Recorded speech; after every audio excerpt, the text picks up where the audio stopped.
হাইলাকান্দির মুসলমান খুবই মনোযোগ দিয়ে শুনিয়ে যান, এরা সাহাবী, নবীর সাহাবী। সাহাবী আবু যর গিফারি কোন সাহাবী জানেননি? আবু যর গিফারি, গিফারি বংশের একজন সাহাবী ছিলেন। গিফারি কারা? এদের পরিচয় ছিল ইসলাম গ্রহণ করার আগে এরা মরুভূমিতে ডাকাতি করত, দিন দুপুরে মানুষ মেরে ফেলতো, অর্থের জন্য মানুষ খুন করত, পুরা বংশটাই ডাকাতি করত। তাদের কাজ পেশা ছিল ডাকাতি করা। আমাদের বাংলাদেশের সুনামগঞ্জ একটা জেলা আছে, এই জেলায় বন্যার সময় ত্রাণ দিতে গেছি। ওই সময় লোকেরা বললো, হুজুর একটা গ্রাম আছে, ওই এলাকার পুরা গ্রামের লোক চোর। কথা বুঝেন নাই? সারা গ্রামের মানুষ চুরি করে।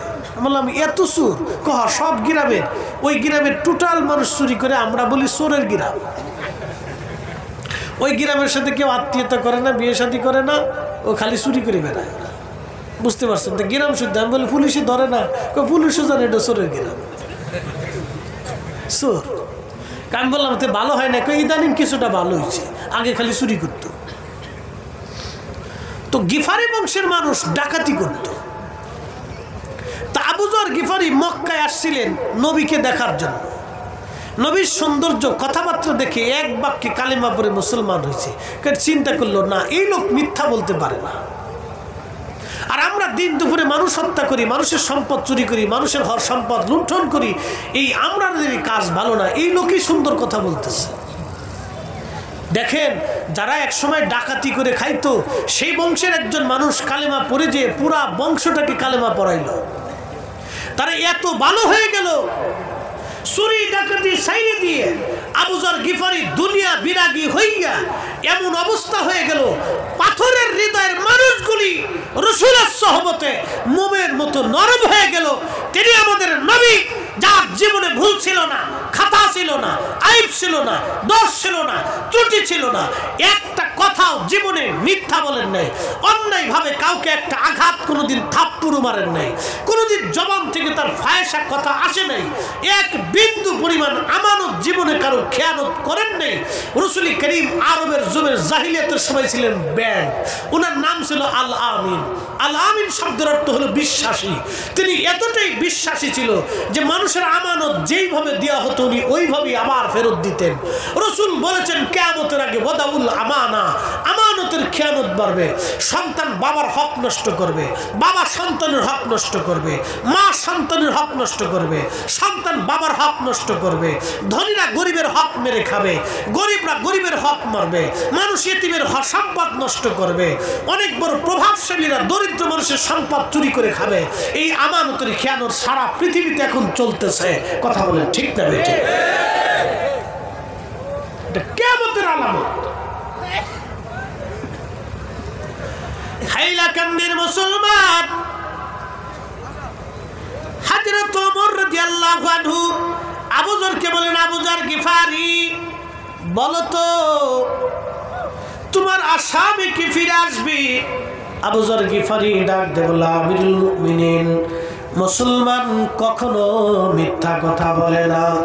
আমার মন বলে ওই যুবক আমাদের মাঝে ফিরে আসবে। চিৎকার মেরে বলেন না মারহাবা। মুসলমান কাকে বলে? আবু যর গিফারি দাঁড়িয়ে আছে, সন্ধ্যা ঘনিয়ে যাচ্ছে, ঠিক এমন সময় ওই যুবক দৌড়াইয়া দৌড়াইয়া হাফায়া হাফায়া ফিরে আসছে, সালাম দিল, আসসালামু আলাইকুম ওয়া রাহমাতুল্লাহি ওয়া বারাকাতুহু। ঠিক এমন সময় আমিরুল মুমিনিন জবাব দিলেন। যুবক ডাক দিয়ে বলল, হুজুর আপনার আসামি ফিরে এসেছে, আমি আমার ছোট ভাইয়ের হক মিটাইয়া আমি আবার ফিরে আসছি। আবু যর গিফারি, আপনি রাসূলুল্লাহর বুজুর্গ সাহাবী, আপনাকে 3টা দিন অনেক পেরেশানির মধ্যে রাখছিলাম, দয়া করে আপনি আমাকে মাফ করে দেন, ক্ষমা করে দেন। আপনাকে চিন্তার মধ্যে ফেলে দিয়েছিলাম, হুজুর ক্ষমা করে দেন, আমি আসামি ফিরে আসছি। আমিরুল মুমিনিন, আল্লাহর ফয়সালা অনুযায়ী আপনাকে মৃত্যুদণ্ড আমাকে দিয়ে দেন, আমার কোনো আপত্তি নাই। একবার জোরে বলা যাবে কি আল্লাহু আকবার?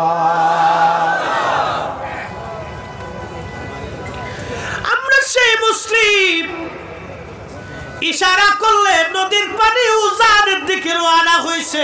আমরা সেই মুসলমান, আল্লাহর আকাশের দিকে তাকাইলে আকাশ থেকে পানি নেমে আসছে। একসাথে বলবেন সুবহানাল্লাহ। মরক্কো চিনেননি আপনারা?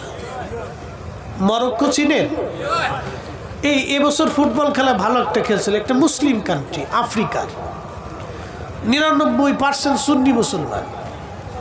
মারহাবা কইতেন না আপনারা?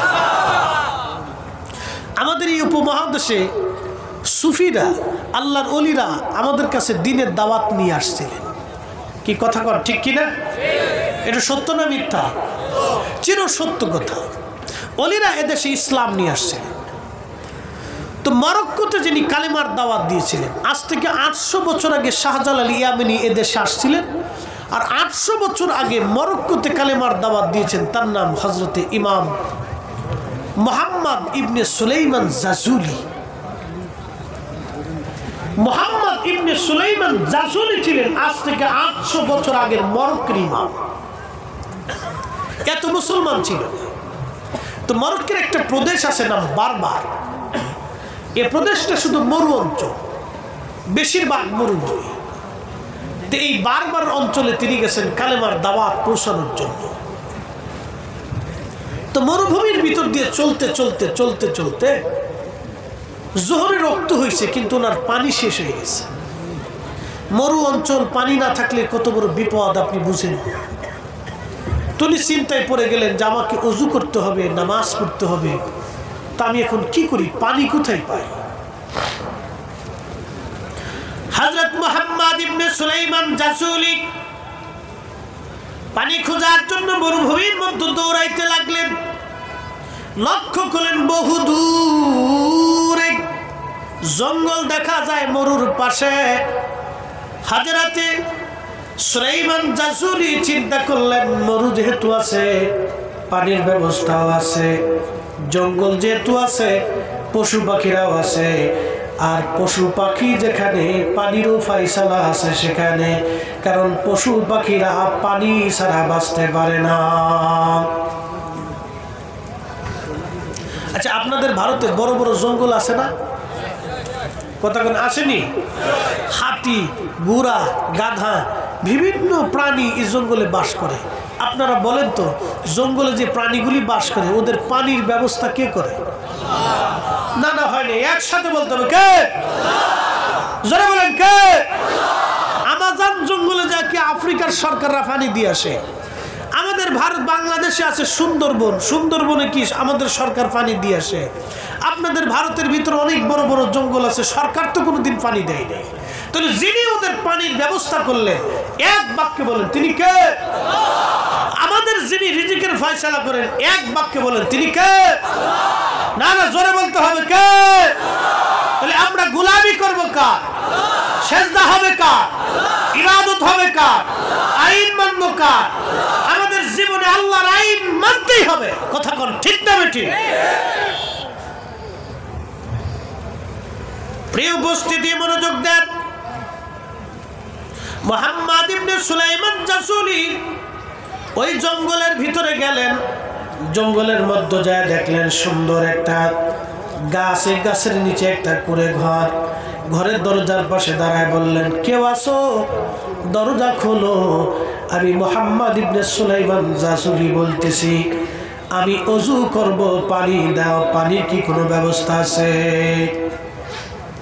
ঘরের ভিতর থেকে কোনো আওয়াজ নাই।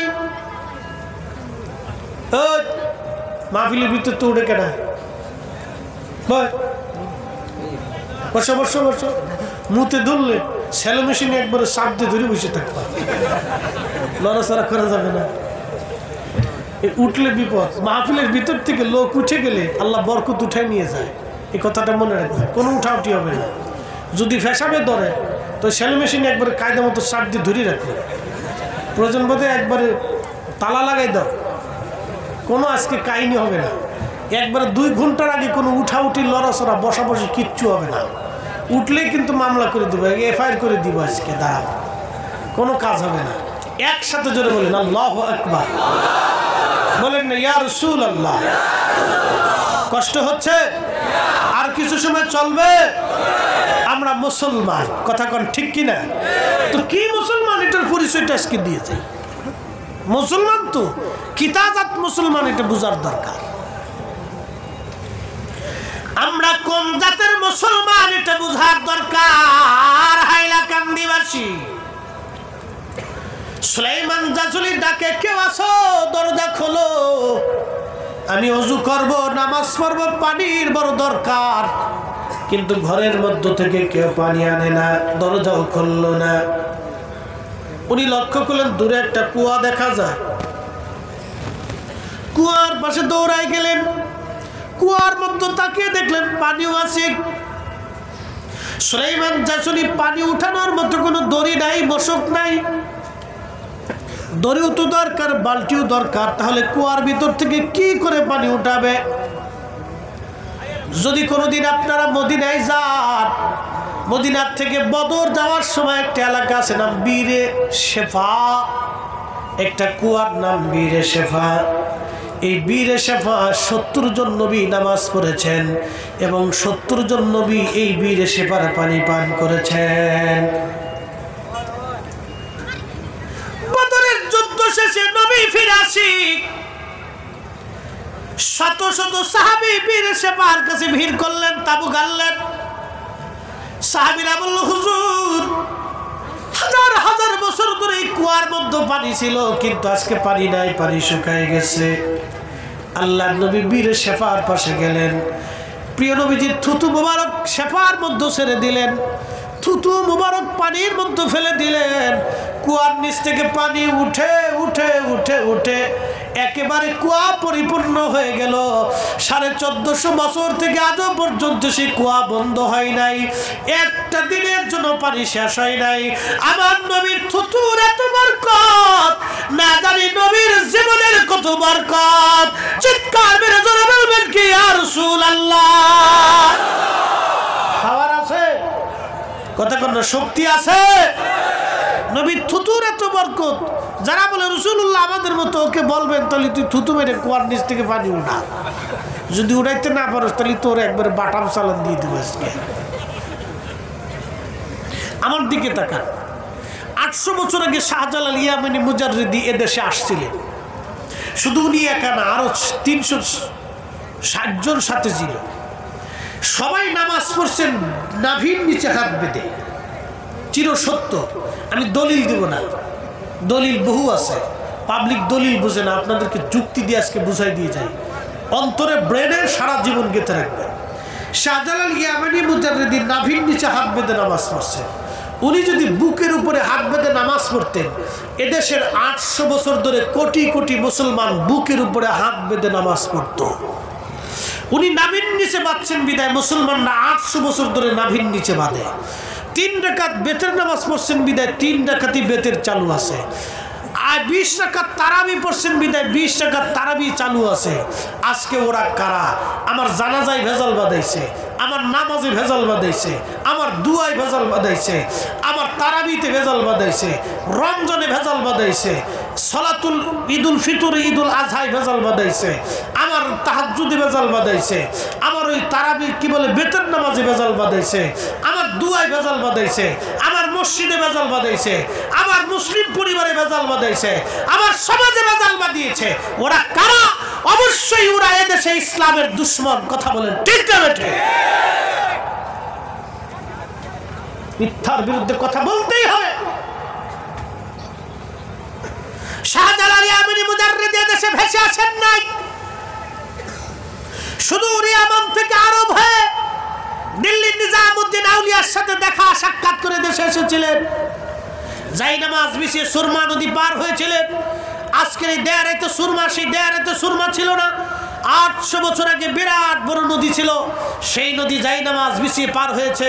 তোমরা যারা বিরাট বড় হকের ডিব্বা এনে আমার ভারতবর্ষে এই উপমহাদেশে ইসলামের ভিতরে মুসলমানদের ভিতরে ভেরকামা দিয়ে দিয়েছ, তোমরা শুনে রাখো, জেনে রাখো, 800 বছর আগে শাহজালাল ইয়ামানি যাই নামাজ বিছিয়ে যে নদী পার হয়েছিলেন, তোমরা যদি হকের কথা বলে থাকো, নিজেকে হক প্রমাণ করে থাকো, তাহলে তোমরাও সুরমা নদীর পাশে আসবে, বুড়িগঙ্গা নদীর পাশে আসবে, ব্রহ্মপুত্র নদীর পাশে আসবে, তোমরা কোনো নদী যমুনার পাশে আসবে, তোমরা গঙ্গার পাশে আসবে, পদ্মার পাশে আসবে, তোমাদের সব শায়েখ হুজুরদেরকে ডেকে আনবে, আমরা যাই নামাজ দিব, দোয়া কালাম পরে যাই নামাজ বিছিয়ে পদ্মা নদী পার হবা।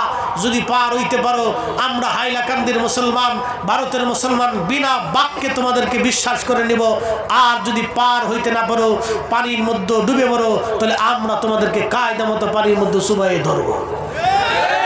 এই কথা বলেন না কেন? জোরে বলে। ফাজলিমির একটা সীমা আছে। আমার দেশে ফাজলিমি শুরু হয়েছে।